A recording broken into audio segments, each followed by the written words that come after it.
भइहाल्यो, मलाई भुटानकै जस्तो पारेर राखिदिनु, यो कर्णाली तिमीहरूलाई के चाहिन्छ सबै लाँदा भइगयो, जडीबुटी सडी जे लान मन छ लानु, मलाई चाहिँ राखिदिनु, भइहाल्यो नि भनिदिएको भए सत्ताच्युत उनीहरूले गर्ने थिएनन्। सत्ताच्युत यहाँबाट भएको होइन।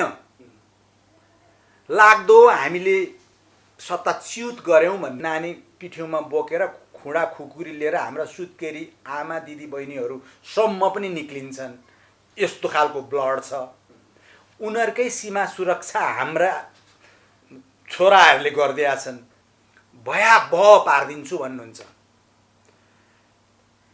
त्यो भयावह पारिदिन्छु भन्ने नेपालीलाई परेको बेलामा त्यतिखेर ब्लकेडमा हामीलाई दुःख थियो, त्यो बेलामा ढुङ्गा पनि हान्ने, काठमाडौँको दानापानी बन्द गरेर चखाउँछु भन्ने मान्छेलाई अहिले मैले यस मुलुकको उपप्रधानमन्त्री मान्नुपर्ने किन? यस मुलुकका कुनै पनि राजाले मुलुक बेच्दैन। यति कुरा चाहिँ बुझेर राख्नु, लेखेर राख्नु। सरस्वतीको बाणी म बोल्दैछु अहिले। विरोध गर्नेहरू पनि छन् नि, यी विरोध गर्ने अर्गनाइजेसन। यो त उनीहरू त्यो सिकाइएको छ नि त। मलाई पनि त सिकाएकै थियो त। तिनै कम्युनिस्ट पार्टीका अध्यक्ष हुँदै जसको कारणबाट 17,000 मान्छेको चाहिँ एउटा चाहिँ जीवन नै सकियो, हजारौँ अङ्गभङ्ग छन्, हजारौँ अहिले अर्काका मुलुकमा गएर काम गर्न बाध्य छन्। उहाँका छोरीहरूका घर हेर्न जाउँ, बनो कसरी? 50 अरबभन्दा तलको खोजेको छैन अहिले। 50 अरबभन्दा माथिको मात्रै खोजेको अहिले, त्यो मात्रै खोजेको। 50 अरबभन्दा अहिले करोड त उनीहरू घुस पनि लिँदैनन् नि अहिले त। करोडको कुरा, त्यो करोड मात्रै ल्यायो भन्नेपछि त त्यसले भेटै पाउँदैनन् नि। त्यो लिस्ट नै छ सार्वजनिक गर्नु। र अहिलेको उहाँहरूको त्यो सम्पत्ति खोसिन्छ। भेजिटेरियन खान्छौँ भनेर मेनु बताउँदै हुनुहुन्थ्यो क्या। त्यो हामी कसैले सोधेको थिएन, जेसुकै खानुहोस् न तपाईँ, होइन तपाईँले जेसुकै खानुहोस् न, ब्लू लेबल नै खानुहुन्छ नि तपाईँले त, खानु न, जति खाए पनि भएकै छ हामी। तर त्यो कुरा चाहिँ कालीकोटतिर आजको छाक कसरी टार्ने भन्ने मेरा दाजुभाइहरूलाई हेर्न मन थिएन। उहाँको मेनुको कुरा सुन्न मन थिएन। अहिले करिश्मा मानन्दर ऊ पनि त्यति ज्ञानी होलिन् भन्ने मलाई लागेको थिएन। बहिनीको हिसाबले होलिन् भनेकै ज्ञानी होलिन् जस्तो लागेको थिएन। अनि त्यसपछि अब पाइलटको त अब विजय लामाजीको त कुरै छोडिदिउँ। मेरो स्टुडेन्टहरू उहाँका फ्यान छन् र हिँड्छन्। कति राम्रो काम गर्दै हुनुहुन्छ, तपाईँले देखिहाल्नुभयो। उहाँ लगायत अर्को धेरैजनाको एउटा हामी ग्रुप बनिसक्यो। मैले अहिले यसो हेर्दाखेरि चाहिँ राजा ज्ञानेन्द्रलाई धेरै नै मार्का परेको रहेछ क्या। यसो मैले हेर्दा नि मलाई धेरै नै मार्का परेको देखेँ क्या। वंश सकिसक्यो, रुन पनि पाउनु भएन क्या। उहाँले चाहिँ रुन पनि पाउनु भएन, बरु उल्टै मारो भनेर अर्को अबगाल पनि खप्नु पर्यो क्या। मुलुक बनाउनु छ, एकचोटि हेल्प गरिदिनुहोस्। एकचोटिको चुनावमा 2/3 मेजोरिटी यस मुलुकका बेस्ट ब्रेनलाई दिनु। अब एजुकेटेड मान्छे चाहिँ पोलिटिक्समा आउने हो। यहाँ केही हुने बित्तिकै पुरै त्यो जसरी ब्लकेटको टाइममा राष्ट्रिय झन्डा सहित उठे त्यसै गरी नेपाली उठ्ने एउटा अवस्था त्यो आउँदैछ र भोट हाल्न पाउनुपर्छ। त्यसकारण यिनीहरूले धेरै दुःख दिए भने अथवा बाटोमा टायर सार बालेर झन्झट गरे, पोल्युसन गराउन थाले भने यिनीहरूलाई तह लगाइदिने, अब यिनीहरूको सम्पत्ति जफत गरिदिने र उनीहरूलाई कहाँ बस्ने हो, उनीहरूले त्यो ठाउँसम्म पुर्याउनको लागि मलाई अहिले सेना नै चाहिन्छ। दर्शकबिन्दुहरू, यति बेला हामीसँग कुराकानी गर्नको लागि प्राध्यापक डाक्टर रामप्रसाद उप्रेतीजी हुनुहुन्छ। आज विशेष गरी हामी पछिल्लो समय उहाँको अभिव्यक्ति, जुन विचारहरू उहाँले दिइरहनु भएको छ, सामाजिक सञ्जालमा आइरहेको छ, त्यो विचारलाई धेरैले मन पराउनु भएको छ, धेरैले खोजी हेरिरहनु भएको छ। उहाँको अन्तर्वार्ता, उहाँका विचारलाई धेरैले मन पराइरहँदाखेरि पछिल्लो समय यो व्यवस्थामाथि, सङ्घीय लोकतान्त्रिक गणतन्त्रको यो 14-15 वर्षको अवधिसम्म आइपुग्दाखेरि जनताहरू एक किसिमले प्रताडित भएका छन्। यो व्यवस्थाप्रति जुन किसिमको वितृष्णा जनतामा छाएको छ, त्यो आवाजको प्रतिनिधित्व गरेर उहाँले विभिन्न विकल्पसहितका विचारहरू प्रस्तुत गरिसकेपछि उहाँका विचारहरूलाई धेरैले फलो गरिरहेका छन्, धेरैले मन पनि पराइरहेको अहिलेको अवस्थामा चाहिँ उहाँले दिनुभएका विकल्पहरू के साँच्चीकै गणतन्त्रको विकल्पको रूपमा चाहिँ जुन भिजन प्रस्तुत गर्नुभएको छ त्यो साँच्चीकै कार्यान्वयन हुनसक्छ त हुन्छ भने चाहिँ कसरी हुनसक्छ यो विषयमा कुराकानी गर्नेछौँ। स्वागत छ डाक्टर साहब यहाँलाई इन्द्रेणी।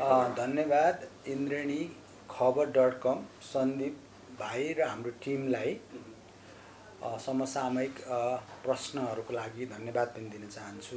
पछिल्लो समय राज संस्थाको विषयमा तपाईँले खुलस्त भएर बोल्नुभयो नि, धेरै जनताहरू माझमा चाहिँ यतिखेर हिन्दू राष्ट्र र राज संस्थाको विषयमा चाहिँ एजेन्डा जसरी अगाडि बढिरहेको थियो जनताहरू चाहिँ त्यसमा बिस्तारै बिस्तारै भिजिसकेको अवस्था छ, चाहिरहेको अवस्था छ। राज संस्था हिन्दू राष्ट्रको लागि चाहिँ जनताहरू अगाडि बढिरहेको अवस्थामा चाहिँ राज संस्थाकै विषयमा तपाईँलाई बोल्नको लागि चाहिँ यति समय किन कुर्न पर्यो, यसरी खुलेर बोल्नको लागि? खुलेरै भनौँ न त, अब तपाईँले खुलेरै सोध्नुभयो।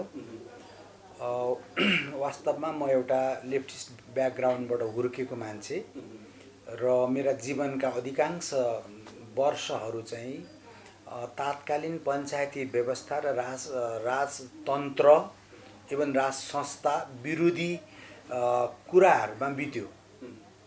मलाई के लाग्यो भने राजतन्त्र नभइदिएको भए चाहिँ मुलुक एकदम डेभलप हुन्थ्यो, हाम्रा नेताज्यूहरू चाहिँ एकदम असल हो, सर्वहाराका कुराहरू, सर्वहारा वर्गको मुक्तिका कुराहरू गर्नुहुन्छ, उहाँहरूको हातमा चाहिँ सत्ता चाहिँ जसरी भए पनि पुर्याउनै पर्छ, राज संस्था हट्यो भने चाहिँ बल्ल आउँछ, डेमोक्रेसी पनि आउँछ, अनि मुलुक डेभलप हुन्छ भन्ने लोभ थियो र म त्यसरी त्यता लागेँ।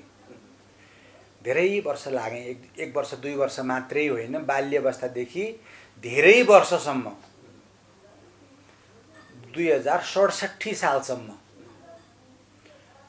त्यसपछि मैले जब हाम्रा जसलाई मैले आदर्श ठानेको थिएँ, अर्थात् जसलाई मैले मेरो भगवान ठानेको थिएँ अथवा जसको लागि म छातीमा गोली पनि थाप्न तयार थिएँ, उहाँहरूलाई मैले चिन्ने मौका पाएँ।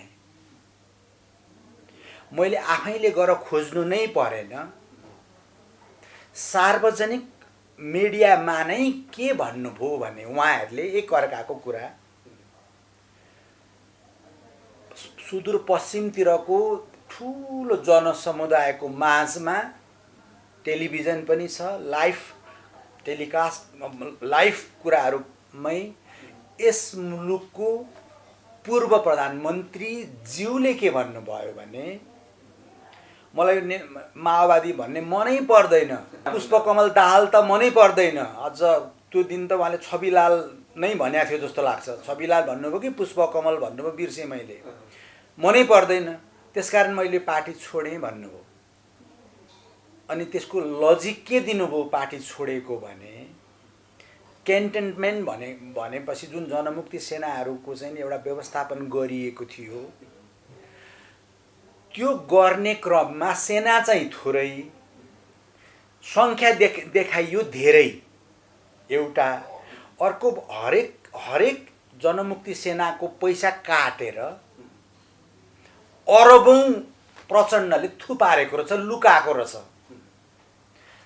अब उहाँहरू सँगै जनयुद्धमा हिँडेको हुनाले उहाँहरूले थाहा पाउनुभयो होला, त्यो कुरो चाहिँ उहाँले भनिसकेपछि नेपाली जनताले थाहा पाए।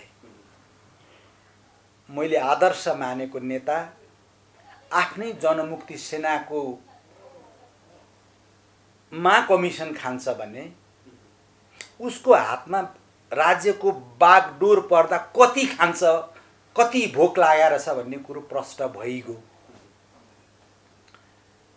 त्यस्तै अर्को आदर्श मानेकै नेता अब एकचोटि माधव नेपालजीले के भन्नुभयो अहिलेका सम्माननीय प्रधानमन्त्रीज्यूलाई भने यो खड्गप्रसाद ओली यो भ्रष्ट हो, यो जडिया हो, यसले शहीदका पत्नी त देख्नै हुँदैन, यसको बोल्ने ढङ्ग पनि छैन।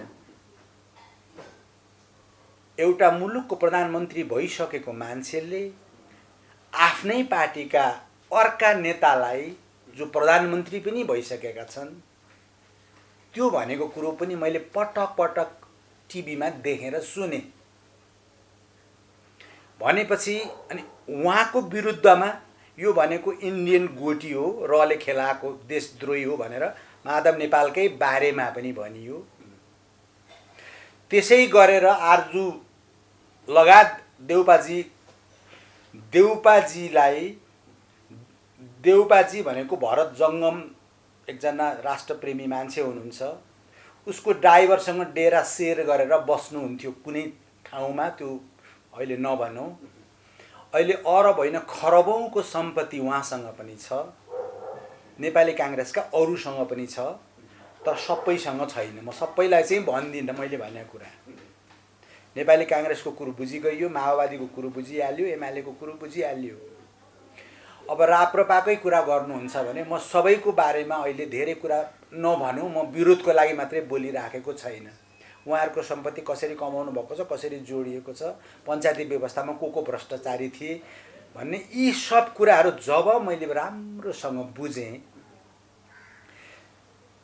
त्यसपछि राजनीतिबाट सन्यास लिएँ 2067 सालमा।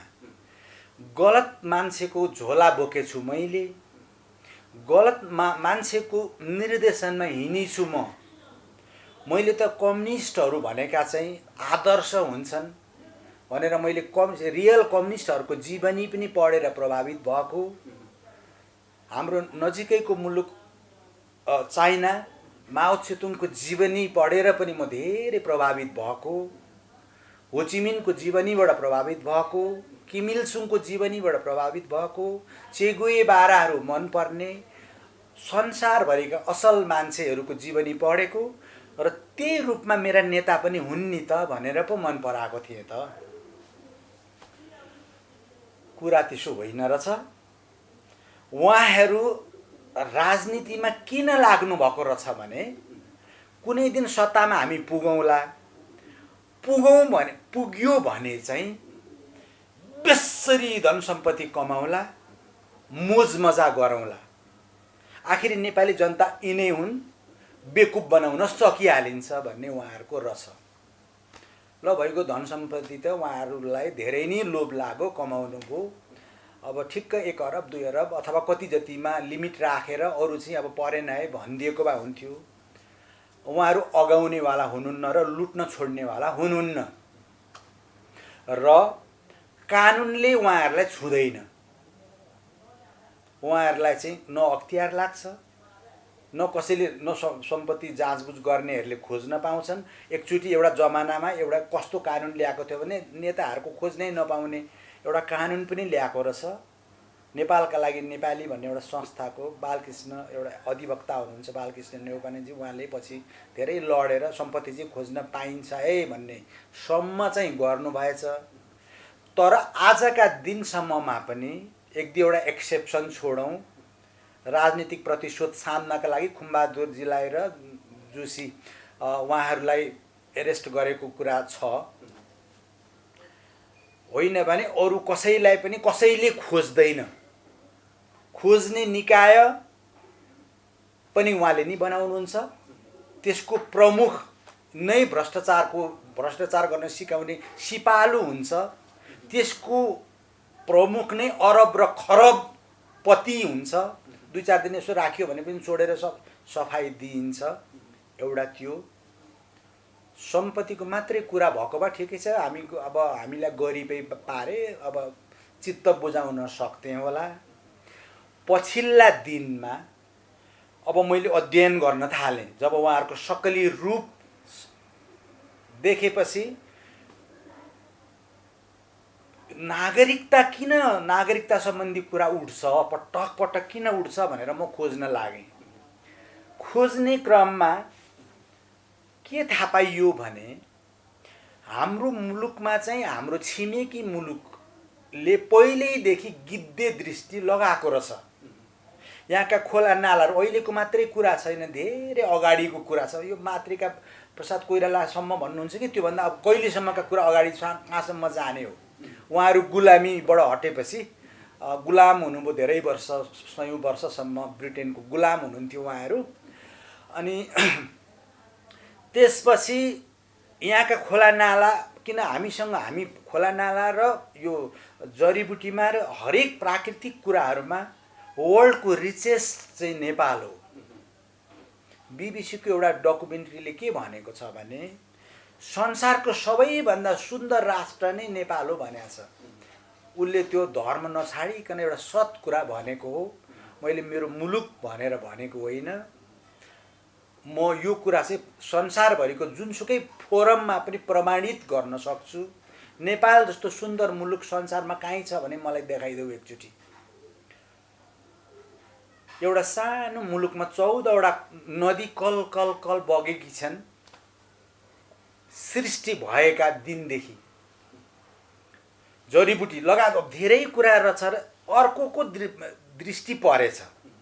अब अहिलेको जमानामा भ्याटै गरेर सेनै हालेर लिइहाल्नलाई पनि गाह्रो। फेरि नेपालीहरू फेरि मातृभूमिको रक्षै गर्नु पर्यो भने चाहिँ 3 करोड नै सेना भइदिन्छन्। इतिहास त उनीहरूलाई पनि थाहा छ। नानी पिठ्यौमा बोकेर खुँडा खुकुरी लिएर हाम्रा सुत्केरी आमा दिदी बहिनीहरू सम्म पनि निक्लिन्छन्। यस्तो खालको ब्लड छ।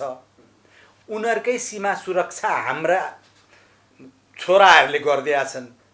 3 अरब नै 3 करोडै नेपाली सेना हुन सक्ने भएको हुनाले सैनिक हस्तक्षेपबाट हुँदैन। के गरी हुन्छ त भन्दाखेरि आफ्ना मुलुकका मान्छेलाई यताको नागरिकता दिएर जसरी फिजी सकियो, जसरी सिक्किम सकियो, त्यो स्टाइल उहाँहरूको रहेछ।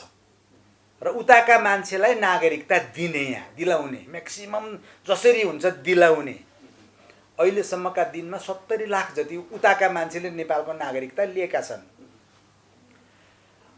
यो विरोध कसैले गर्यो भने त्यसलाई दागा धर्ने र मिलाएर मार्ने उहाँहरू लगायत अरू पनि छन्, अरू पनि फ्याक्टर छन्।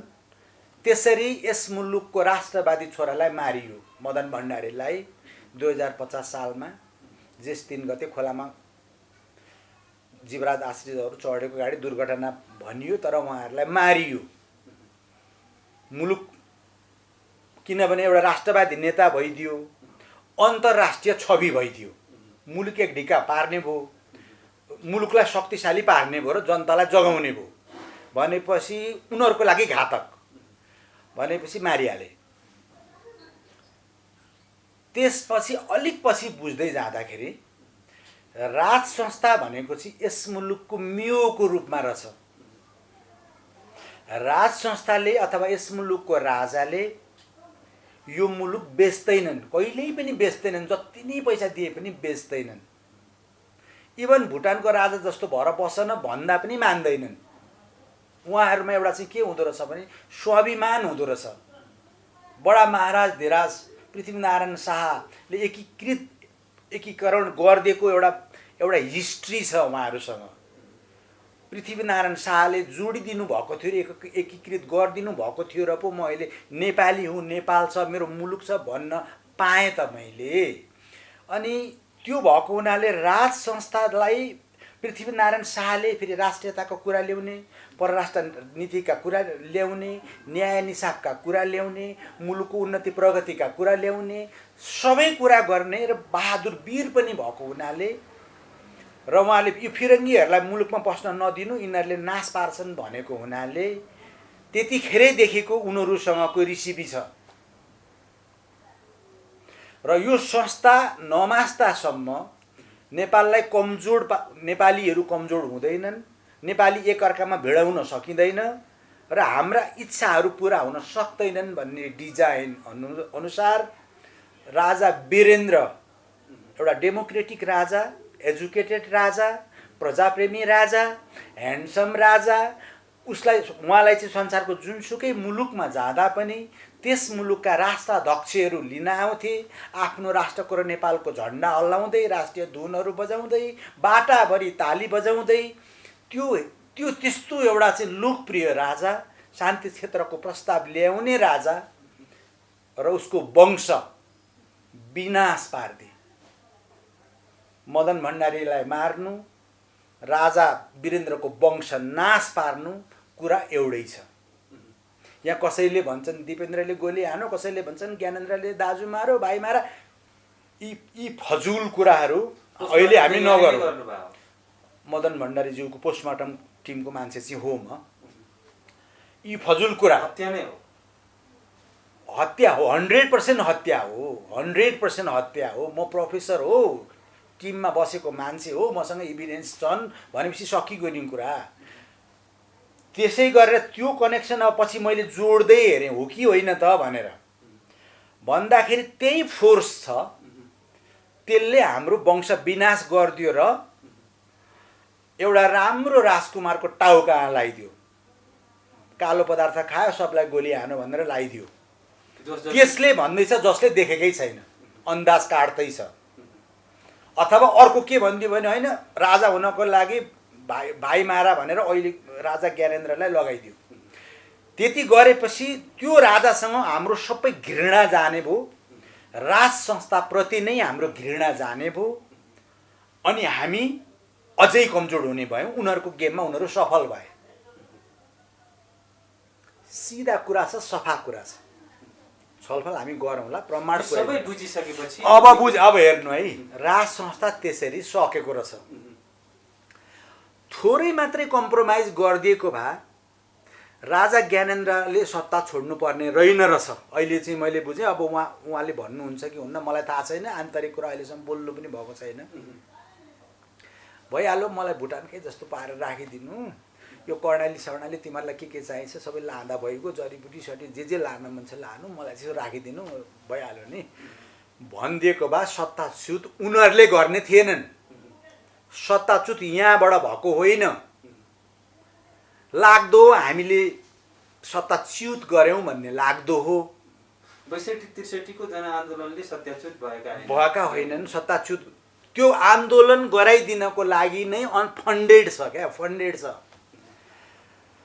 नेपाली भिडाउने कुरा छ, राज संस्था सक्ने कुरा छ, यहाँ उनीहरूका एजेन्डाहरू हाल्ने कुरा छ।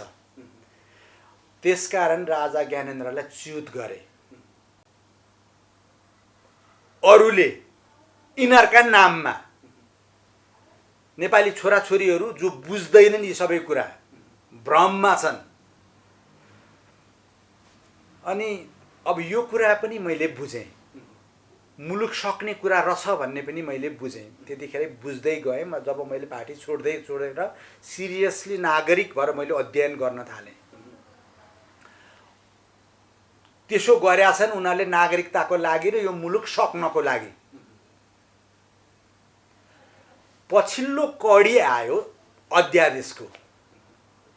हामीहरूले 100 अरब खर्च गरेर 2 वर्षमा पनि संविधान बनाउन सकेनन्। निकै मुस्किल गरेर उनीहरूको डिजाइन गरिएको संविधान, हाम्रो 100 अरब सकेपछि एउटा संविधान रूपी खोस्टो ल्याए, जुन अहिले त फेल भइसक्यो। अब त त्यसको अर्थ केही पनि रहेन। अब त्यो संविधान नै सकिसक्यो भनौँ न, ल्याए। यिनीहरू कतिसम्म राष्ट्रद्रोही हुन् भने 12 बुँदे सम्झौता गर्न दिल्लीमा पुगे। अर्थात् मन्त्री हुन मन लाग्यो अथवा प्रधानमन्त्री नै हुन मन लाग्यो भने इन्डियन एम्बेसीमा धाउन लागे, द्वारिका होटेलमा धाउन थाले र त्यहाँको एउटा सामान्य कर्मचारीसँग गएर हजुर मलाई चाहिँ प्रधानमन्त्री हुन मन छ, मन्त्री हुन मन छ, हजुरका सबै इच्छा म पुरा गर्छु भनेर एउटा सामान्य एम्बेसीको कर्मचारीसँग बिन्ती भाउ गर्न थाले।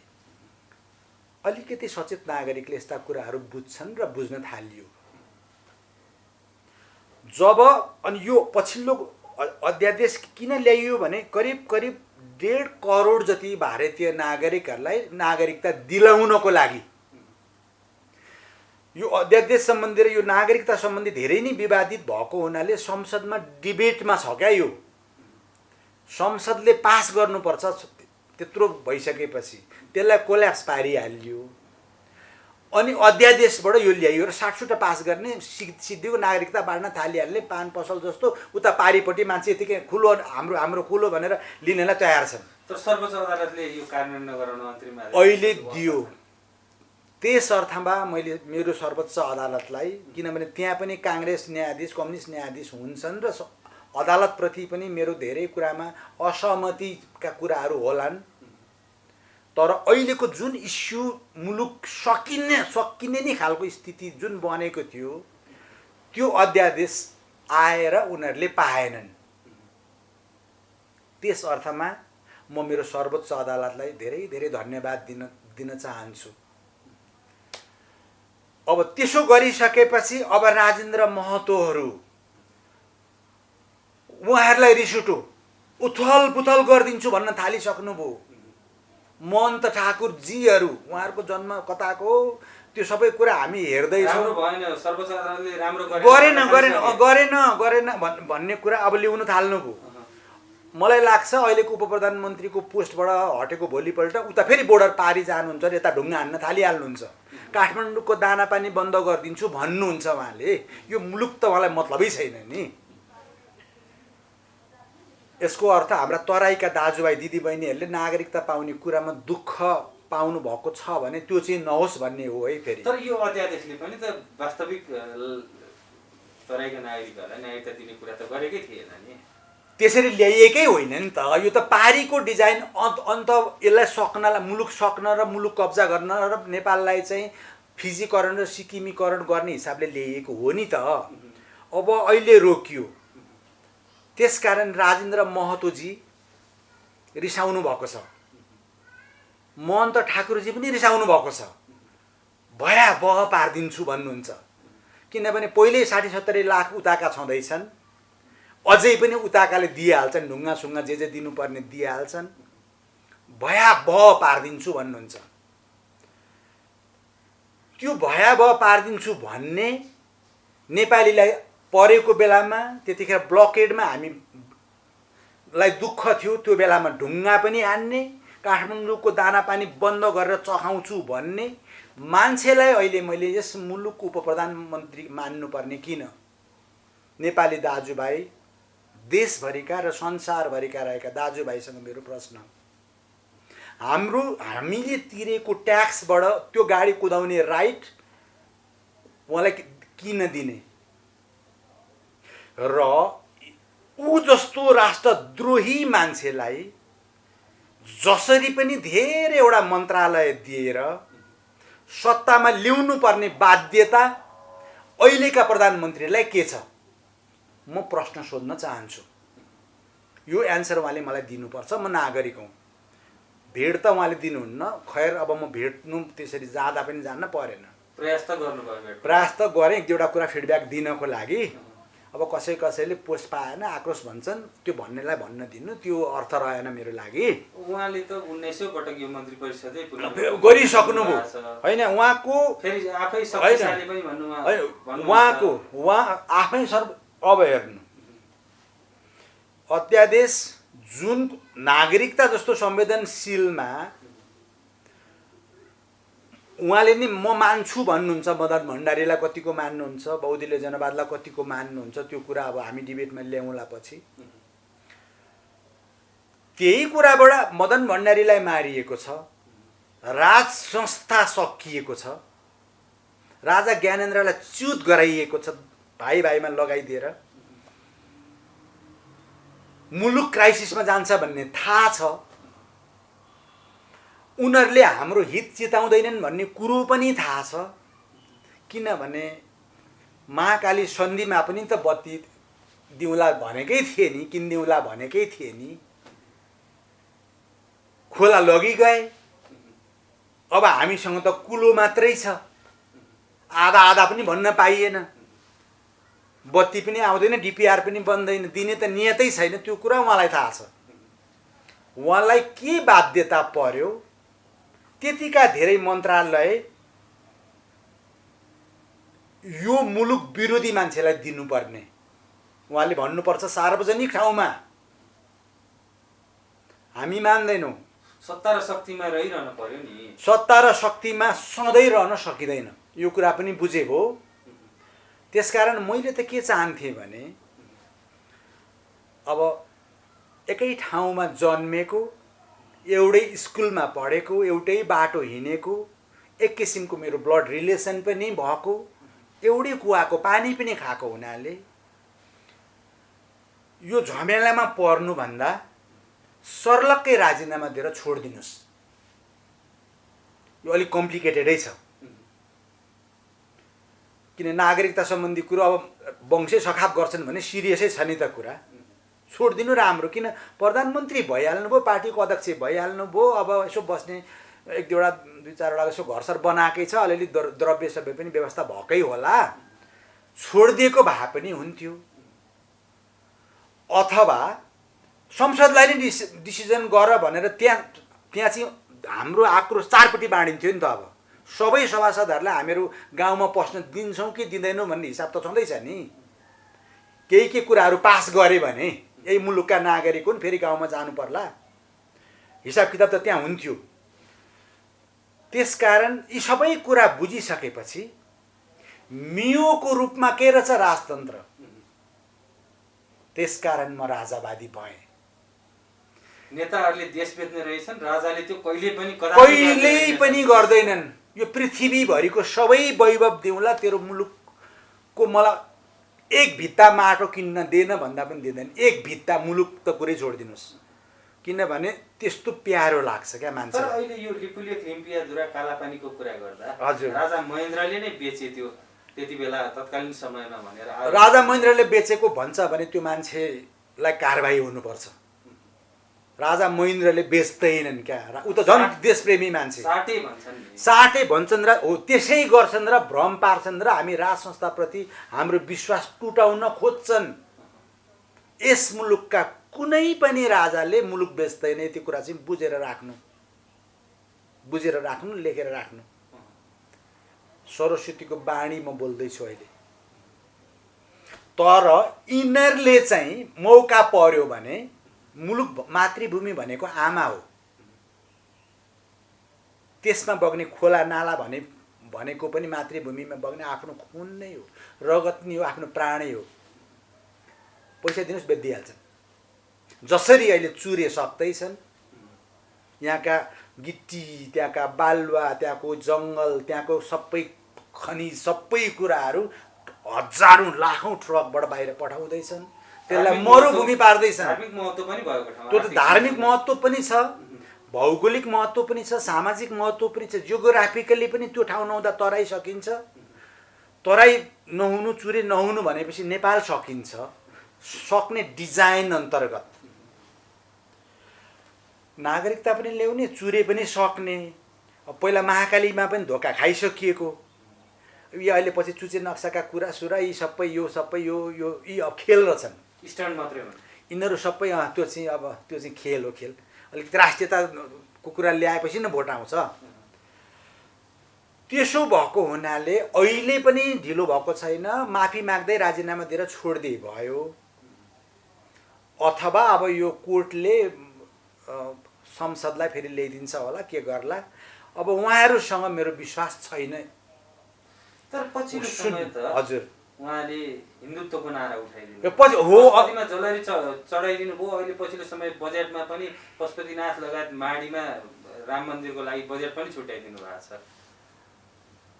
त्यस्तो यदि उहाँको हृदयबाटै गरेको हो भने, उहाँमा कृपा भयो भन्ने ठान्नु, ईश्वरले कृपा गरिदिए भन्ने ठान्नु।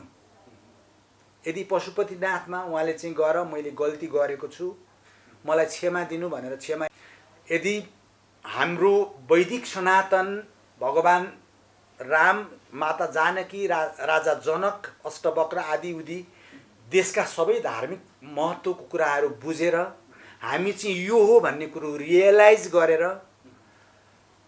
ठुरीतिर भगवान राम सीता भगवानको एउटा चाहिँ मन्दिर स्थापना गर्न खोज्नु भएको हो भने र यो गणतन्त्र सक्न खोज्नु भएको भए, यो संघीयता सक्न खोज्नु भएको भए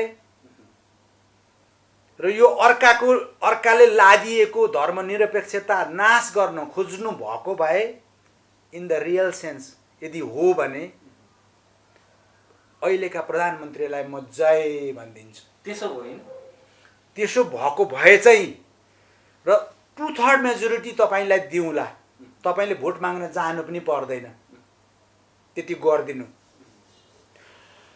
तर त्यसो नगरेर महाकालीमा यसरी आउँछ बत्ती भनेर फेरि पनि उही नेपाली हाम्रा सोझा दाजुभाइ दिदी बहिनीको सेन्टिमेन्ट लिने और ब्ल्याक भनौँ न त्यो इमोसनल ब्ल्याक मेलिङ भन्छ क्या, इमोसनल्ली त्यो गर्न खोजेर फेरि म जित्ने र फेरि अरू सत्ता लम्ब्याउँदै जाने र खेल खेल्दै जाने नियत हो भने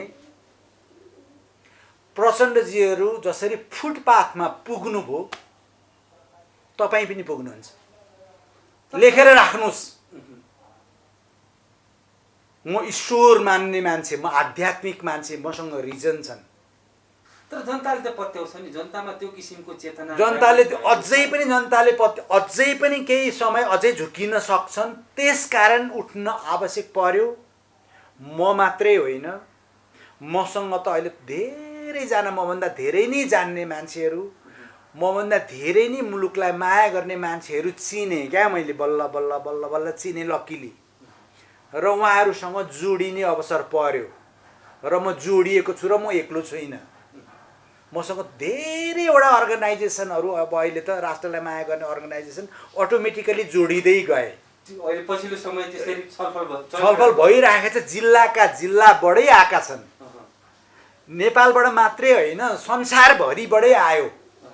अर्थात् विश्वभरि रहेका आफ्नो घरमा श्रीमती आमा बुबा छोरालाई छोडेर $200 को लागि साह्रै दुःख गर्नुपर्ने ठाउँमा गएर काम गर्दै गरेका नेपाली मेरा दाजुभाइ दिदीबहिनीहरूलाई यो मुलुकको साह्रै धेरै माया छ र यिनीहरूको विकल्प केही भइदिए हुन्थ्यो भन्ने सोचेको रहेछ क्या सबैले। अब त्यो विकल्प भनेको चाहिँ राज संस्था र हिन्दू राष्ट्र पुनर्स्थापना भयो भने मात्रै चाहिँ यी समस्याका सबै समाधान भएर जाने हुन्। अहिलेका व्यवस्था भनौँ, पात्र भनौँ, यो व्यवस्थाभित्रका प्रवृत्ति भनौँ, यिनीहरूलाई हटाउँदैमा चाहिँ अनि फेरि त्यही राज संस्था हिन्दू राष्ट्र ल्याउने हो भने चाहिँ सबै समाधान हुने हो। यस्तो छ, अहिलेका समस्या पहिला मुलुकमा मियो चाहियो, सिस्टममा घरमा आमा बुवा छन् भनेदेखि छोराछोरीहरूको सप्रिने चान्स धेरै हुन्छ। आमा बुवा नभएको घरमा छोराछोरीलाई साह्रै दुःख हुन्छ। राज संस्था भनेको यो मुलुकको गार्जेन हो। तपाईँले दाइँ गर्नु पर्यो भने नि एउटा मियो राखिन्छ अनि त्यसको वरिपरि गोरु घुमाइन्छ क्या। म चाहिँ कृषकको छोरा भएको हुनाले त्यो चाहिँ मलाई थाहा छ क्या। त्यो मियो छैन भने त्यो गोरु कता कता हिँड्छ थाहा आउँदैन।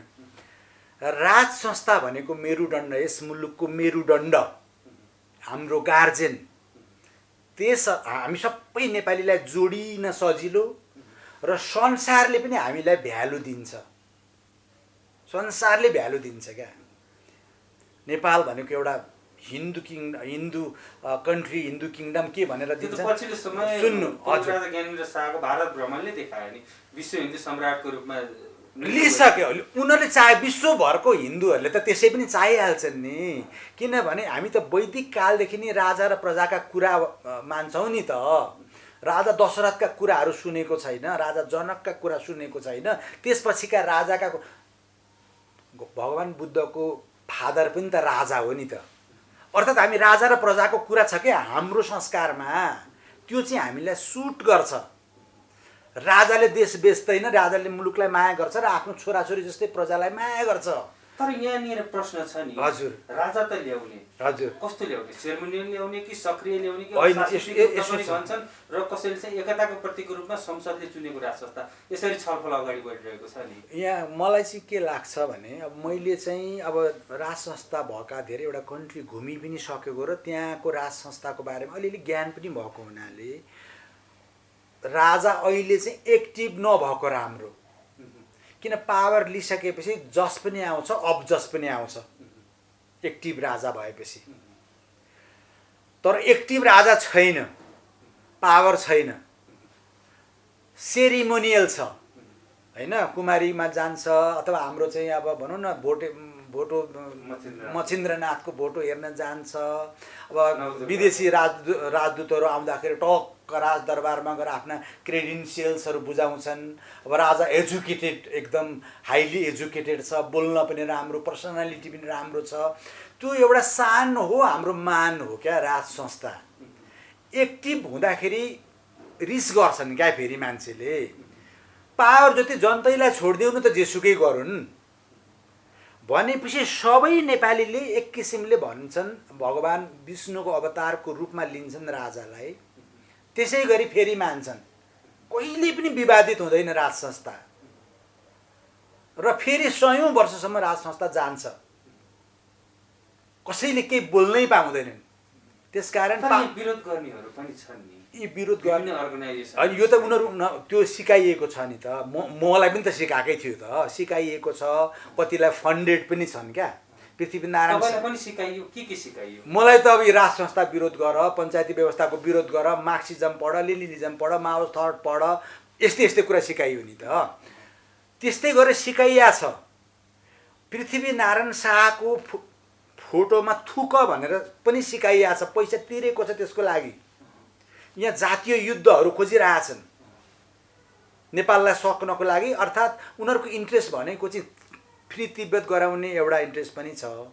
यहाँ नेपाललाई रणभूमि पारेर उता तोप हान्ने, चाइना टुक्र्याउने रणनीति पनि छ। अर्कातिरको खोला नाला लिने उसको आफ्नो रणनीति छ। यी सबै कुराहरू यहाँ धेरै चलेका छन्। त्यो किन सके भन्दा हामी साइलेन्ट बसिदियौँ। त यो मुलुकलाई माया गर्ने मान्छे एकजुट भयौँ भने, अर्थात् एउटा मियो भेट्टायौँ भने, संवैधानिक राजा भेट्टायौँ भने, त्यो संवैधानिक राजाको छत्र छायामा हामी सबै युनाइटेड हुने। जो सुकै जहाँसुकै भए पनि नबाँडिने, एक ढिक्का हुने। पहिला राष्ट्रियताको सवालमा मुलुक छ भने मात्रै अरू कुरा हुन्छ। मुलुकै छैन भने के कुरा हुन्छ? त्यसरी एक ढिक्का हुने। अनि हामीले चाहेको चाहिँ के भने, अहिलेको यो यी करप्टेडहरू जसलाई कानुनले छुँदैन, भ्रष्टाचारको मुख हेर्दिन भन्छन्, भ्रष्टाचारीलाई मात्रै भेटिदिन्छन् भनौँ। अब त उहाँहरूलाई त्यहाँबाट च्युत गरिदिने। च्युत गरेर मात्रै कहाँ सुख पाइन्छ र? कहाँबाट ल्याएका थियो सम्पत्ति? घर बनाएको तिमीले यो जम्मा गरेको कहाँ प्रपर्टीको मलाई स्रोत देखाऊ भने शक्तिशाली हामी आयोग, नागरिक आयोग बनाउँछौँ। शक्तिशाली, powerful. He can sack, he can do anything, he can seize the property. त्यस्तो टाइपको बनाउँछौँ। त्यो दिन आउला नेपाली जनता आउँदैछ, आइसक्यो पक्नु। त्यो किनभने अरूले चाहिँ सम्पत्ति कहाँबाट ल्याइस् भनेर देखाउनु पर्ने, उसको चाहिँ अरबौँ भयो भने पनि देखाउनु नपर्ने। मेरो त छैन, त्यो 3 तोला सुन हो, त्यो 300-400 रुपियाँ हो, कहाँ छ र भन्ने। त्यसो हो भने तिनै कम्युनिस्ट पार्टीका अध्यक्ष हुँदै, जसको कारणबाट 17,000 मान्छेको चाहिँ एउटा चाहिँ जीवन नै सकियो, हजारौँ अङ्गभङ्ग छन्, हजारौँ अहिले अर्काका मुलुकमा गएर काम गर्न बाध्य छन्। उहाँका छोरीहरूका घर हेर्न जाउँ, बनो कसरी? सिम्पल कुरा। माथि देउबाजीकोमा जानुभयो भने तपाईँ चकित पर्नुहुन्छ।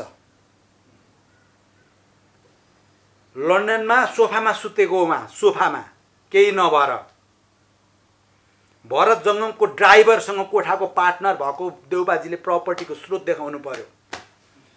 We are not going to leave. हामी छोड्दैनौँ। यो मुलुक उहाँको पनि हो, मेरो पनि हो, तपाईँको पनि हो, समग्र नेपालीको। यसै गरी अरू भ्रष्टाचारीहरू को छन् हामीसँग लिस्ट छ।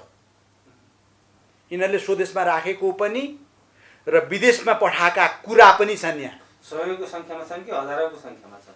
अब त लाखौंको सङ्ख्यामा भ्रष्टाचारी चाहिँ अहिले हामीसँग केही 100 मान्छेको छ। हुन त अरू पनि होलान्। हामीले 50 अरब भन्दा तलको खोजेको छैन। अहिले 50 अरब भन्दा माथिको मात्रै खोजेको। अहिले त्यो मात्रै खोजेको। 50 अरब भन्दा अहिले करोड त उनीहरू घुस पनि लिँदैनन् नि। अहिले त करोडको कुरा, त्यो करोड मात्रै ल्यायो भन्नेपछि त त्यसले भेटै पाउँदैनन् नि। त्यो लिस्ट नै छ।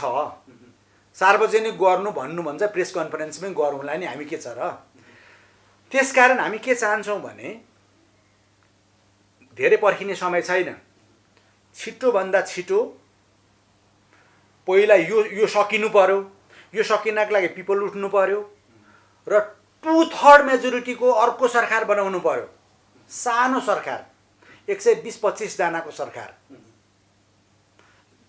होइन, पार्लियामेन्ट। सांसद बनाउनु पर्यो 120 जना जति, जिल्लाको प्रकृति र जिल्लाको बनावट हेरी, र तिनीहरू मन्त्री हुन पाउँदैन। मन्त्री हुन र फेरि कमाउला तरमारौँला भनेर जनतालाई फेरि झुक्क्याउला भनेर त्यो पाउँदैनन्। हामी मुलुकको कार्यकारी प्रधानमन्त्री छानिदिन्छौँ। देशभरिका मान्छे कन्भिन्स हुनु पर्यो कि यो प्रधानमन्त्री भयो भने यसले सम्पत्तिको लोभ गर्दैन भनेर कन्भिन्स हुनु पर्यो। सिरियसली बुझ्नु पर्यो।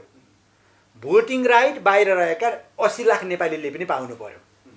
किनभने रेमिट्यान्स चाहिँ दिने अनि भोट हाल्न चाहिँ नदिने। भोट हाल्न यिनीहरूले किन दिन खोज्दैनन् भने बाहिर गइसकेको मान्छेले त कुरो बुझिगयो, उसलाई त भोट हाल्दैन, ज्यान गए पनि हाल्दैन भनेपछि त हारिहालिन्छ। त्यसकारण बाहिरको 70-80 लाख मान्छेलाई भोट हाल्न दिँदैन यिनीहरूले। तर हामी भन्छौँ उनीहरूले भोट हाल्न पाउनुपर्छ। इलेक्ट्रोनिक भोटिङ सिस्टम छ, त्यो गर्न सकिन्छ, ठुलो कुरो होइन। देशभरिका नागरिक र ती 70-80 लाखले एउटा प्रधानमन्त्री छान्छ, कार्यकारी पावरफुल।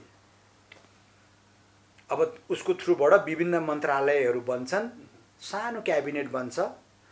त्यसमा चाहिँ त्यो सब्जेक्टको विज्ञ हुनु पर्यो, वर्ल्ड क्लास मान्छे हुनु पर्यो। बुझ्नुभयो?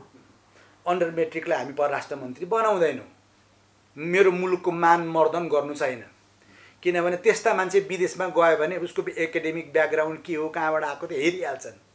यो त खासै पढे लेखेको मान्छे होइन रहेछ, जेल बसे मात्रै रहेछ भन्ने त्यति कुरो बुझ्यो भने भेट पनि दिँदैन।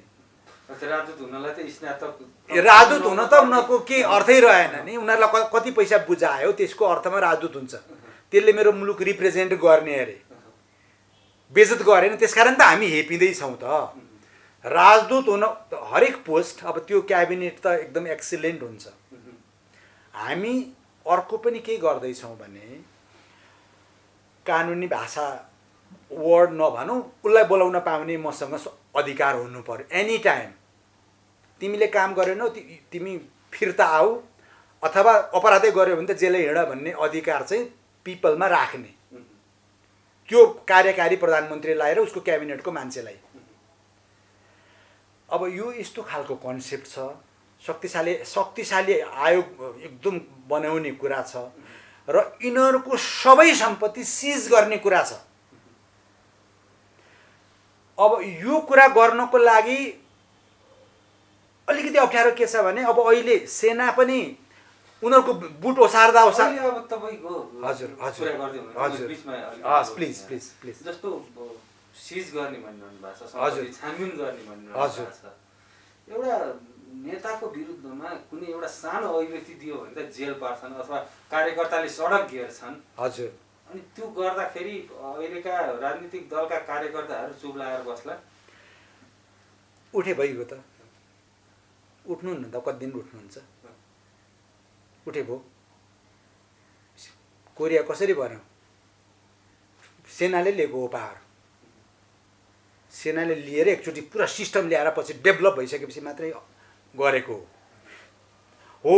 हनुमानगिरी गर्न त छोडेका छैनन् नि कार्यकर्ताहरूले आफ्ना नेताको। त्यो उनीहरू गर्छन्, अझै गर्छन्। उनीहरूले अब मैले पनि त भगवानै देखेको हो। मैले नै छातीमा गोली छाप्न तयार थियो भने त्यस्ता कार्यकर्ता अझै छन्। त्यसकारण अलिकति समय लाग्छ। त्यसकारण मैले सेना सिधै खोजेको चाहिँ किन हो भने पुरै पावर सेनालाई दिने भनेर, सेना नै शक्तिशाली हुनु भनेर मैले सेना खोजेको होइन। भोलि हामी फेरि चुनावमा जाँदै गर्दाखेरि यिनीहरूले बक्स साड्छन्। यिनीहरूले पालेर राखेका मसल्सहरू छन् क्या, बुथ लुट्नलाई, कुट्नलाई, सोझा साझालाई कुट्नलाई।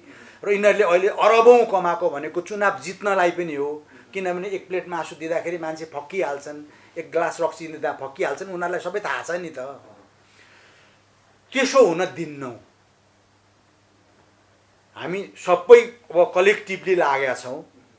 फेयर इलेक्सन हुनै पर्यो। एउटा कार्यकारी प्रधानमन्त्री छान्न पाउनै पर्यो।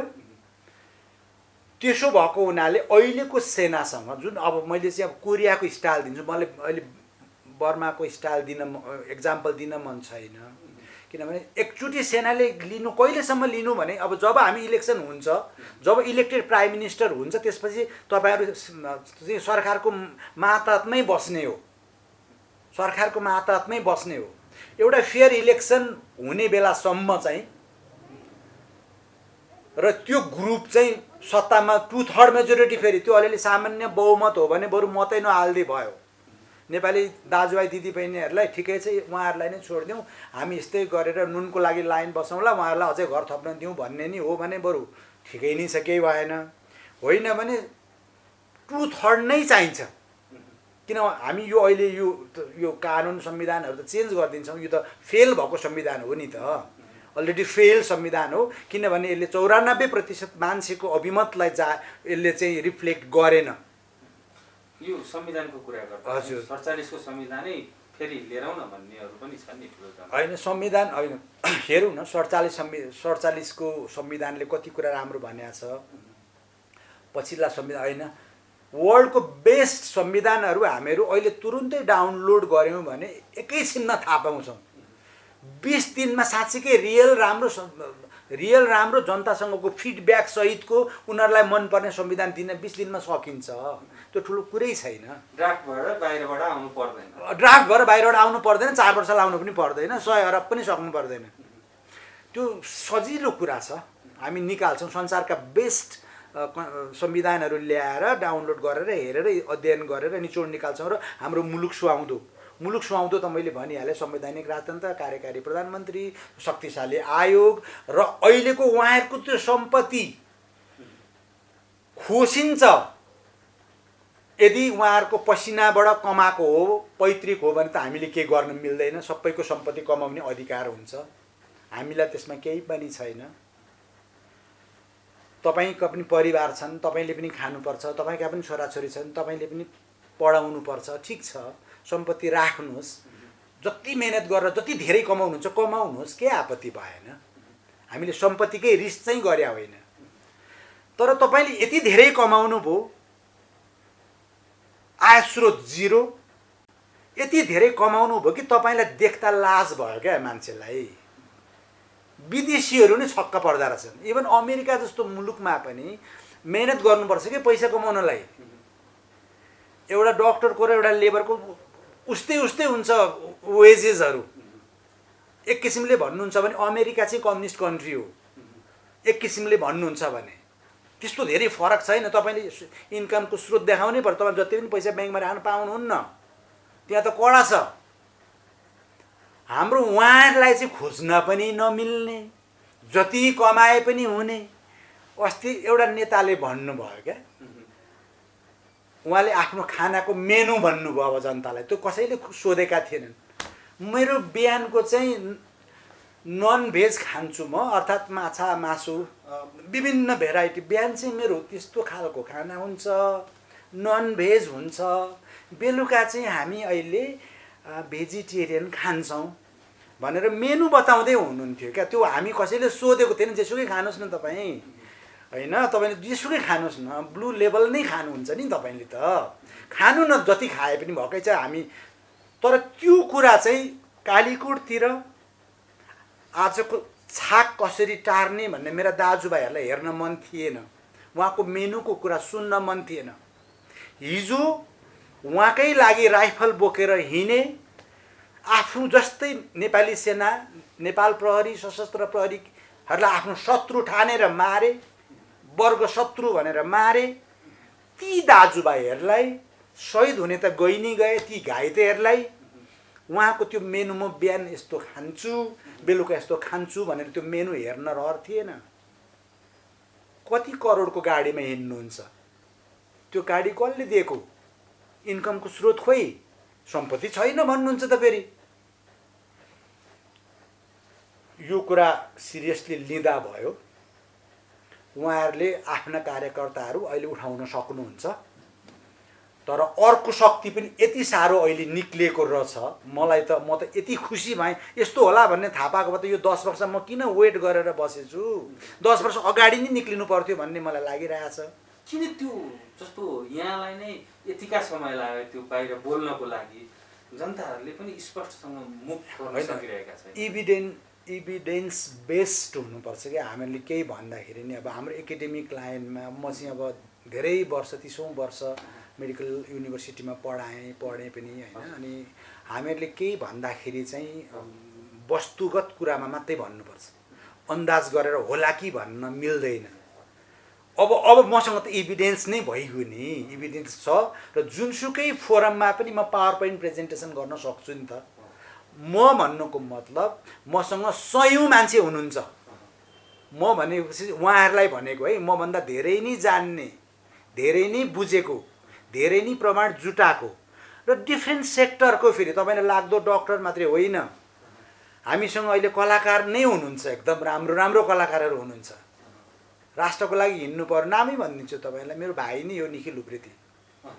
दाइ अब त साह्रै अत्याचार भयो, राष्ट्रको लागि हिँड्नु पर्यो, मैले अब यो कला क्षेत्रमा मात्रै बसेर भएन भनेर कुरा भइरहेछ। सामाजिक काममा नि खटिरहनु। सामाजिक काममा मेरो भाइ नै हो निखिल उप्रेती। अब मलाई साह्रै मनपर्ने चाहिँ अब मनिषा कोइराला पनि हो। मनिषा कोइरालासँग मेरो पर्सनल्ली पनि एकचोटि गाडी ड्राइभ गरेर हामी सँगै ठाउँमा गएका पनि छौँ। करिश्मा मानन्दरको पनि अहिले करिश्मा मानन्दर ऊ पनि त्यति ज्ञानी होलिन् भन्ने मलाई लागेको थिएन, बहिनीको हिसाबले होलिन् भनेको है, ज्ञानी होलिन् जस्तो लागेको थिएन। अनि त्यसपछि अब पाइलटको त अब विजय लामाजीको त कुरै छोडिदिउँ, मेरो स्टुडेन्टहरू उहाँका फ्यान छन् र हिँड्छन्, कति राम्रो काम गर्दै हुनुहुन्छ तपाईँले देखिहाल्नुभयो। उहाँ लगायत अर्को धेरैजनाको एउटा हामी ग्रुप बनिसक्यो, धेरैवटा अर्गनाइजेसनहरू हामी युनाइट हुने क्रममा छौँ। अलमोस्ट अमेरिकामा त हाम्रो कुरा मिलि नै सकेको छ, युरोपमा मिलि नै सक्यो, युरोपमा त अलमोस्ट भइ नै सक्यो र अब संसारभरिको ती 70 लाखलाई हामी जोडिन्छौँ। यहाँ केही हुने बित्तिकै पुरै त्यो जसरी ब्लकेटको टाइममा राष्ट्रिय झन्डा सहित उठे त्यसै गरी नेपाली उठ्ने एउटा अवस्था त्यो आउँदैछ र भोट हाल्न पाउनुपर्छ छिट्टै, टाइम छैन। हामी यो कोरोना नभएको भएदेखि त आज भोलि नै निक्लिहाल्थ्यौँ। यो कोरोना डाउन हुने बित्तिकै अहिले सुरुमा चाहिँ हामी सेनालाई नै रिक्वेस्ट गर्छौँ, जस्तो प्रधान सेनापतिले जुन अभिव्यक्ति दिनुभयो, हामीले नजिकबाट निहालिरहेका छौँ, एउटा गम्भीर सङ्कटमा चाहिँ जाँदैछ है मुलुक, तर हामीले नजिकबाट निहालिरहेका छौँ भन्ने जुन अभिव्यक्ति पनि दिनुभयो है पछिल्लो समय। होइन, देशभक्त, हाम्रो सेना देशभक्त छ है, एकदमै पृथ्वीनारायण शाहले नै बनाएको त्यो एउटा सेनाको एउटा कल्चर छ क्या। मुलुकप्रति चाहिँ साह्रै इमान्दार छोरीहरू छन् अहिले हाम्रो नेपाली सेनामा। त्यसकारण यिनीहरूले धेरै दुःख दिए भने अथवा बाटोमा टायर सायर बालेर झन्झट गरे, पोल्युसन गराउन थाले भने यिनीहरूलाई तह लगाइदिने, अब यिनीहरूको सम्पत्ति जफत गरिदिने र उनीहरूलाई कहाँ बस्ने हो, उनीहरूले त्यो ठाउँसम्म पुर्याउनको लागि मलाई अहिले सेना नै चाहिन्छ र मुलुकका अन्य सुरक्षा निकाय पनि चाहियो। उहाँहरूले पनि हेल्प गरिदिनु पर्यो, प्रहरीले पनि हेल्प गर्नु पर्यो, अब नेगुबीहरू छन् के अब जति पनि छन् यिनीहरूले पनि गर्नु पर्यो। अब रेक्टिफिकेसन गर्ने अख्तियार यिनीहरूलाई रेक्टिफिकेसनका कुरा त हामी संविधानबाट बनाइहाल्छौँ। त्यो एउटा सर्टेन टाइमको लागि मात्रै हेल्प मागेको हो। साउथ कोरियाको मोडालिटिज मैले भनिहालेँ, सेनाको हकमा चाहिँ जनता पावरफुल भइसकेपछि, मुलुक डेभलपमेन्ट हुन थालेपछि उहाँहरूले किन चाहियो र, उहाँहरूले आफ्नै सेना भएर सम्मानित सेना भएर बसे भइगयो नि। त्यसकारण यी दिन आउँदैछन्, हामी जोडिएका छौँ विकल्पको रूपमा र अहिले हामीहरू सिधै सशस्त्र, हामी फेरि मान्छे मार्ने काट्ने हामीबाट हुँदैन, शान्तिपूर्ण आन्दोलन गर्छौँ, शान्तिपूर्ण सत्याग्रह गर्छौँ, शान्तिपूर्ण भन्नुहोस् न, ल अनसनै बसिदिन्छौँ अरे, ल सत्याग्रह भन्छ नि। देशभरिका नागरिकहरूले अवज्ञा गरिदियो भने त सरकार त्यही दिन ढलिगयो नि, त्यही दिन ढल्छ क्या सरकार, त्यति शक्ति हुन्छ सत्याग्रहमा। त्यसो गर्छौँ। सेनालाई हामीहरू चाहिँ रिक्वेस्ट लेटर नै दिन्छौँ, भेटेर भन्छौँ पनि अहिले तपाईँहरूले चाहिँ कब्जा गरिदिनुहोस्, यी मान्छे भ्रष्ट हुन्, यिनीहरूको कमाइको स्रोत खोज्नुहोस्, भेट्नु भएन भने पक्रेर थुनिदिनुहोस्, सत्ता च्युत गरिदिनुहोस्। इलेक्सन गर्ने अर्को हामी बढीले गराउने हो कि त्यो इलेक्सनमा जाने हो मुलुक, इलेक्सनबाट जनताको मत जितेर चाहिँ आउ जो आए पनि त्यसमा जाने हो। एउटा त्यसको लागि हामीले हेल्प मागेको हो। अर्को कुरो तपाईँले भन्नुभयो टारसार अलिक ठाउँमा बाल्न उहाँहरूलाई पनि दिउँ, आगो निभाउने अर्को ग्रुप पनि छ। अब युनाइटेड भएपछि खेल हेरौँ न कसको हुँदो रहेछ, खेल हेरौँ। अनि त्यसपछि निर्माण निवासमा हुनुहुन्छ कि माथि कता हुनुहुन्छ, मलाई चाहिँ डिटेलमा थाहा पनि छैन, मैले भेटेको पनि छुइनँ। उहाँलाई चाहिँ सेरिमोनियल हेडको रूपमा जनतालाई नासोको रूपमा मात्रै उहाँले त्यो राज सिंहासन छोडिदिएको हो नि त। श्रीपेश त नासो मात्रै छोडिदिएको हो नि त, मान्छे धेरै नमारिकन छोडिदिएको हो नि त राजपाट। साँच्चै राजै हुन मन गरेको 10,000 मान्छे मारेर पनि 10-20 वर्ष ठेल्न सकिहाल्थे नि, गरेनन् नि त। ऊ त डेमोक्रेटिक रहेछन् नि त, एजुकेटेड पनि रहेछन् नि त, मुलुकलाई माया पनि गर्दा रहेछन् नि त, मुलुक पनि त छोडेनन् नि त। छोड्नै परे भए उसँग पनि अलिअलि पैसा थियो होला नि। त्यसकारण सेरिमोनियल किङलाई त्यहाँसम्म सिंहासनसम्म गराइदिने। सिंहासनमा कसलाई होइन, त्यो चाहिँ अब पृथ्वीनारायण शाहको वंश। अब यो ऊ भन्दिनँ म, अहिले त भन्छु। अब यसमै पनि कसैले ज्ञानेन्द्र शाहलाई राखौँ, कसैले हृदयेन्द्र शाहलाई राखौँ, नातिलाई राखौँ, कसैले हिमानी शाहलाई राखौँ भन्ने यस्ता किसिमका तर्क होइन। त्यो त्यसमा म त्यसमा त्यसरी डिबेट नगरौँ भन्छु। फेरि त्यस्तै गरी डिबेट गर्छौँ हामीहरू, अनि फेरि बाँडिन्छौँ, अनि फेरि उनीहरूले मजा मान्छन् क्या, होइन। त्यसो भएको हुनाले पृथ्वीनारायण शाहको वंश मैले अहिले यसो हेर्दाखेरि चाहिँ राजा ज्ञानेन्द्रलाई धेरै नै मार्का परेको रहेछ क्या। यसो मैले हेर्दा नि मलाई धेरै नै मार्का परेको देखेँ क्या। वंश सकिसक्यो, रुन पनि पाउनु भएन क्या उहाँले चाहिँ, रुन पनि पाउनु भएन। बरु उल्टै मारो भनेर अर्को अबगाल पनि खप्नु पर्यो क्या। अनि त्यो आन्दोलन दबाएको पनि छैन। त्यतिखेरको एउटा समझदारी चाहिँ के रहेछ भने, गिरिजा बाबुले कहिले पनि भनिदिनु भएन, भनिदिएको भए हुन्थ्यो। कुनै न कुनै रूपको राजा मानिदिउँला भन्ने एउटा अन्डरस्ट्यान्डिङ पनि रहेछ। तर यी भनेका त राष्ट्रद्रोही, आफ्नो वचनको टुङ्गो नहुने, मौका पर्यो भने डकैती नै गर्ने लाई पनि राष्ट्रपति हुन लोभ लाग्यो र यस मुलुकको मियोलाई उनीहरूले बिदा गरिदिए। जानेले पनि ठिकै छ नि त, भइहाल्यो, चलाओ तिम्रो मुलुक भनेर माथि नागार्जुनतिर गएर बसे। धेरै मार्का परेको हुनाले पालो त आइहाल्छ नि, त्यसपछि त पालो आइहाल्छ नि। मलाई लाग्छ पछि हृदयेन्द्र पनि एकदम स्विट, नेपालको एकदम स्विट प्रिन्स, क्राउन प्रिन्स अथवा किङ हुने देख्छु मैले।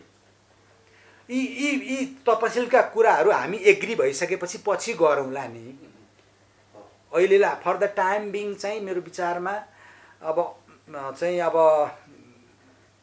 हिज मेजेस्टी नै भन्छु। अब त ज्ञानेन्द्र सरकारलाई नै त्यहाँ राख्नु राम्रो होला जस्तो लाग्छ। अब यो हिन्दू राष्ट्रको कुरामा हजुर पनि त्यहाँ पनि विवाद देखिएको छ। हजुर हजुर, हिन्दू गणतन्त्र, हिन्दू अधिराज्यको कुरा जुन आइरहेको छ, हजुर हजुर, त्योभित्र हिन्दू राष्ट्रको कुरा। हजुर हजुर। यसमा कस्तो छ भने नि, हाम्रो मुलुकमा अब 80% 84% चाहिँ हिन्दू नै हुन् बाई बर्थ। हिन्दू भनेको धर्म होइन, एउटा संस्कार मात्रै हो। 84-85% छन्। त्यसकारण हिन्दू राष्ट्र भन्दा पनि केही बिग्रिँदैन, किन यसले कसैलाई केही बिगार्दैन। यो त एकदम उदार छ नि त। वसुधैव कुटुम्बकम भन्छ क्या यो धर्मले, नराम्रो भन्दैन। यही धर्मले मात्रै हो, काग पूजा, नाग पूजा, गाई पूजा, गोरु पूजा सबै गर्ने यही धर्म हो। पिपललाई पनि ढोक्छ, ढुङ्गामा भगवान् देख्छ क्या यो धर्मले। अब तिमीले देख्दैनौ भने नदेख तिम्रो आँखाले, तर हाम्रा आँखाले ढुङ्गामा भगवान् देख्छौँ क्या हामी। यो यस्तो उदार छ। त्यसकारण हिन्दू राष्ट्र एउटा गौरव पनि हुन्थ्यो विश्वभरिका लागि, जसरी जुजको एउटा इजरायल छ र संसारभरिका यहुदीहरू एकचोटि इजरायल पुग्नै चाहन्छन् र त्यहाँ उनीहरूको केही पनि छैन, वास्तवमा एउटा वेस्टर्न वाल मात्रै छ। त्यति हेर्नको लागि त्यहाँ गएर एकछिन उभिन र एउटा यसो पाठ गर्नको लागि, तोरा भन्छ त्यो के पाठ गर्छन् उनीहरू है, त्यतिको लागि पुग्छन्। किनभने उनीहरूको एउटा कन्ट्री छ क्या, कन्ट्री थिएन, डायस्पोरामा त्यो कन्ट्री पाए नि। त्यो कन्ट्रीको लागि त उनीहरू हरेक इजरायली मर भन्दा मर्न तयार छन्। त्यति प्यारो छ क्या आफ्नो भूमि भनेको। त्यस्तो त्यसकारण हाम्रो आइडेन्टिटी विश्वभरका 1.5 अरब हिन्दूले गौरव गर्ने र एउटा तीर्थस्थल बनाउने नेपाल त्यो हुनु एकदम राम्रो। तर यहाँ अब अहिले कस्तो गरिएको छ भने यही हिन्दूले गर्दा तँ गरिब भइस् भनेको छ।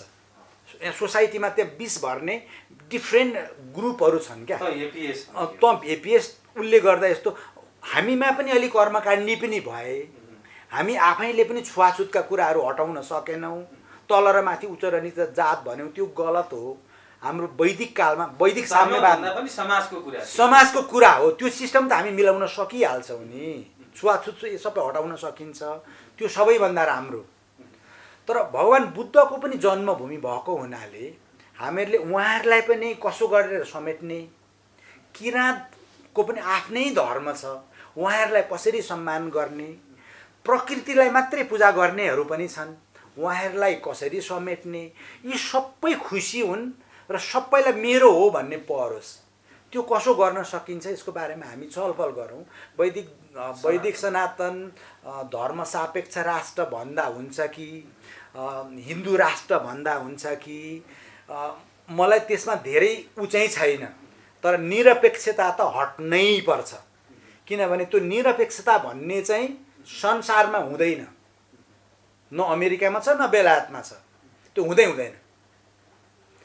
त्यो भनेको चाहिँ हामीलाई सक्नको लागि र हाम्रो सोसाइटीले हेपेर मार्जिनलाइज गरेको, छुवाछुत गरेर चाहिँ अछुत भनेको, अब विभिन्न कारणले हेपेको मान्छेहरूलाई कन्भर्ट गराउनलाई र छिटै क्रिस्चियन बनाउनलाई र भविष्यको लागि युद्धको लागि तयार पारेको एउटा मिसन छ त्यहाँ।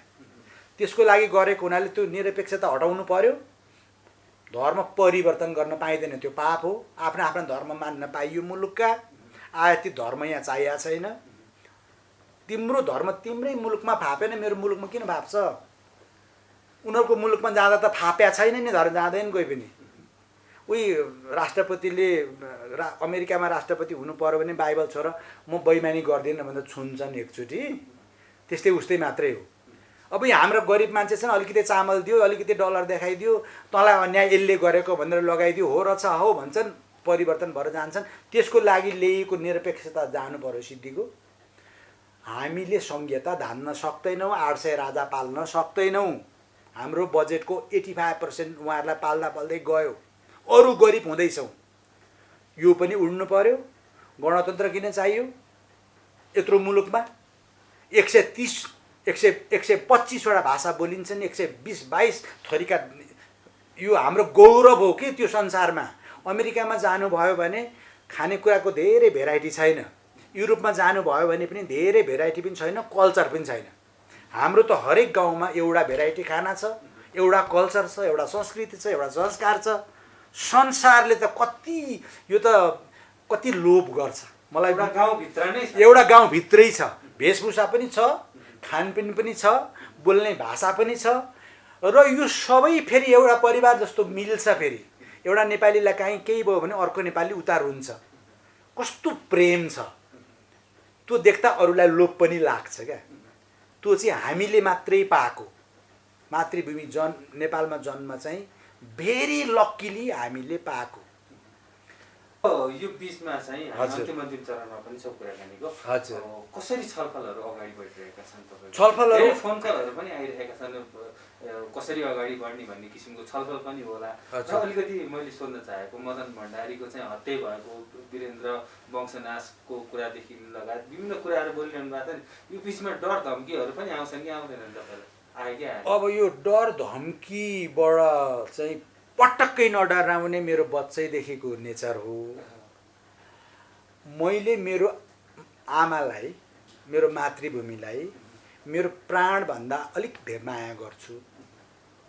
त्यसकारण कुनै पनि डर धम्की आए भने म त्यसबाट डराउँदिनँ।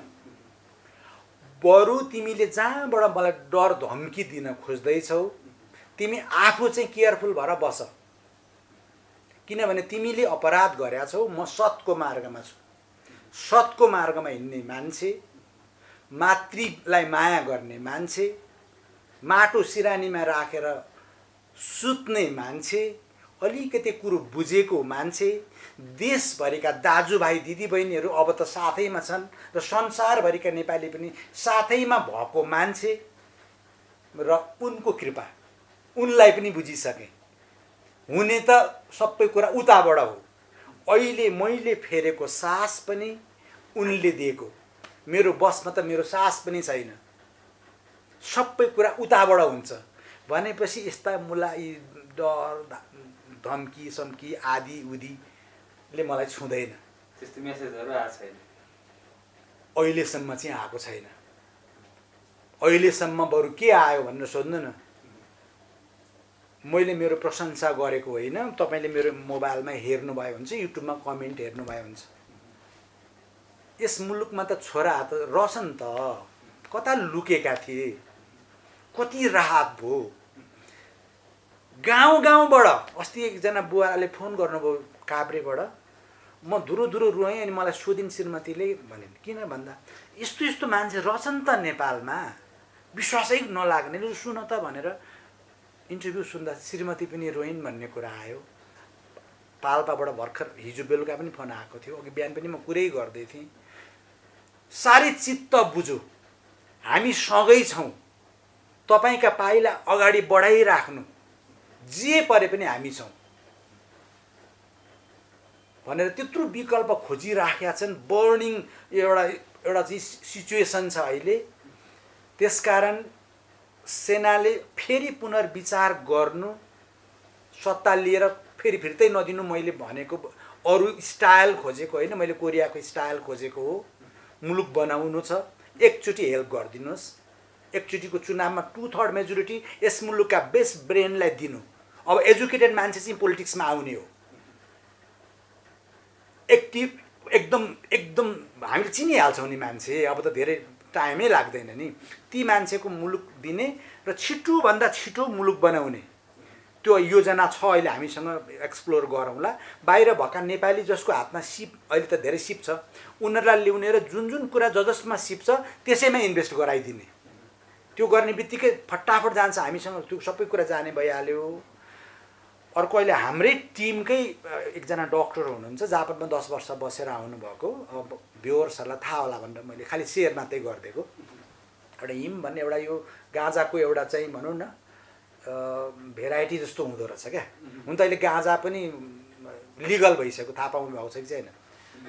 लिगलाइज नै भइसक्यो। यसलाई चाहिँ अब ड्रगमा राख्दैन, वर्ल्डले नै राख्दैन सिद्धिसक्यो। नेपालको सन्दर्भमा चाहिँ मैले नेपालको सन्दर्भमा मात्रै भनेको, एउटा त्यस्तो खालको गाँजा जस्तै खालको एउटा भेराइटी प्रजाति हुन्छ। त्यो गाँजा पनि होइन, एडिक्सन पनि छैन, तर वर्ल्डमा त्यसको एकदम धेरै भ्यालु रहेछ। जापानका इन्भेस्टरहरू, जापानिज धनी धनाढ्य इन्भेस्टरहरूले के भनेका छन् भने, उहाँसँग तपाईँले म भेटै गराइदिन्छु, प्रपोजलै दिन्छु। नेपालका जति पनि बाँझो जग्गा छन् हामीलाई त्यति मात्रै देऊ, तिमीले 1 पैसा पनि हाल्नु पर्दैन। सबै कुरा पैसा पनि हाल्छौँ, टेक्नोलोजी पनि ल्याउँछौँ, त्यहाँको उत्पादन फेरि सबै हामी नै किनिदिन्छौँ, खालि बाँझो जग्गा देऊ भनेको छ। कति रोज त्यो उनीहरूकै कुरा हो, त्यो लिगल हो, फेरि त्यो इलिगल होइन, एडिक्ट होइन, त्यो गाँजा नै पनि होइन फेरि है। एउटा सानो एक्जाम्पल मात्रै दिएको क्या मैले, रोजगारी नै सृजना गर्ने र बाँझो जग्गा कसरी टुङ्गो लाउने भन्ने एउटा सानो कुरा मात्रै। कृषिका अरू कुराहरू अहिले भन्दै गएँ भने इन्डस्ट्रिजहरू कसरी ल्याउने, बाटाघाटा कसरी सबै यी सबै कुरा हामी विस्तृतमा ल्याउँदैछौँ। त्यसकारण हामी सबै एकै ठाउँमा बसौँ, हाम्रो मिडिया हामीसँगै हुनु पर्यो। अहिले बिग मिडियाहरूले हामीलाई अलिक स्थान दिँदैन, किनभने उनीहरू चाहिँ अलिक मेरो विचारमा सर्टेन कुराहरू मात्रै भन्ने, मेरो विचारमा फन्डेड होलान् कतै कतैबाट। अब त्यो चाहिएन पनि, किनभने अहिले त हाम्रो अनलाइन हेर्ने नि अनलाइन हो, ठुलो स्क्रिन त हेर्दा पनि हेर्दैन, विश्वभरि एकैछिनमा मेसेज गइ नै हाल्दो रहेछ अहिले। त्यसो भएको हुनाले तपाईँ हामीहरू जोडिनु पर्यो। एउटै हाम्रो अहिले बेसिक मिनिमम एजेन्डा एउटै हुनु पर्यो। अघि मैले भनिहालेँ, संवैधानिक राजा, कार्यकारी प्रधानमन्त्री र यो 3टा कुरा हटाउनु पर्यो जुन अर्काका एजेन्डा थिए। जुन एजेन्डा यो त हुँदैन, त्यो त हाम्रो एजेन्डा हटाउनु पर्यो, हाम्रो मागे होइन, त्यो अर्काको एजेन्डा किन ल्याउने रहेछ। मुलुक सुहाउँदो हामीले बनाउँछौँ। अरू के सोध्नुहुन्छ हामी के कुरा गरौँ हुन्छ अब हामी अन्तिममै पनि छौँ हजुर आम सर्वसाधारणहरू हजुर धेरैले तपाईँलाई हेरेर बस्नु भएको छ हजुर। के भन्न चाहनुहुन्छ म विनम्रतापूर्वक हात जोड्दै के भन्न चाहन्छु भने हामी सबै मिलौँ आफ्ना राजनीतिक आस्था आफूसँगै राखौँ फर द टाइम बिङ पहिला मुलुक बचाउँ मुलुक सङ्कटमा छ मुलुकलाई डेभलपमेन्ट कसरी हुने त्यो बाटो खोजौँ र मुलुकलाई डेभलप गरौँ फेरि भोलिका दिनमा $200 लागि मेरा दाजुभाइ दिदीबहिनीले 50 डिग्री सेन्टिग्रेडमा गएर खुन पसिना बगाउनु नपरोस् बरु उता गएका छिट्टै घर आउनु स्वागत गर्न चाहन्छौँ नेपाल एकदम सुन्दर छ नेपालको धेरै सम्भावना छ नेपालले मात्रै संसारलाई दिन सक्छ हामीले बाहिरबाट ल्याउनु पर्ने केही नै छैन यति धेरै धेरै धन्यवाद यहाँलाई यो समय र सम्मान हजुर मेरो तर्फबाट पनि इन्द्रेणी खबर.com सन्दीप भाइ हाम्रो टिम हामी सबै तपाईँहरूलाई धेरै धेरै धन्यवाद दिन चाहन्छु यसै गरी आगामी दिनमा पनि हाम्रो भेट होस् राष्ट्र र राष्ट्रियताको कुरा हाम्रो जिब्रोबाट सधैँ आइराखोस् र साह्रै धेरै रहेछौँ हामी साह्रै खुसी लाग्छ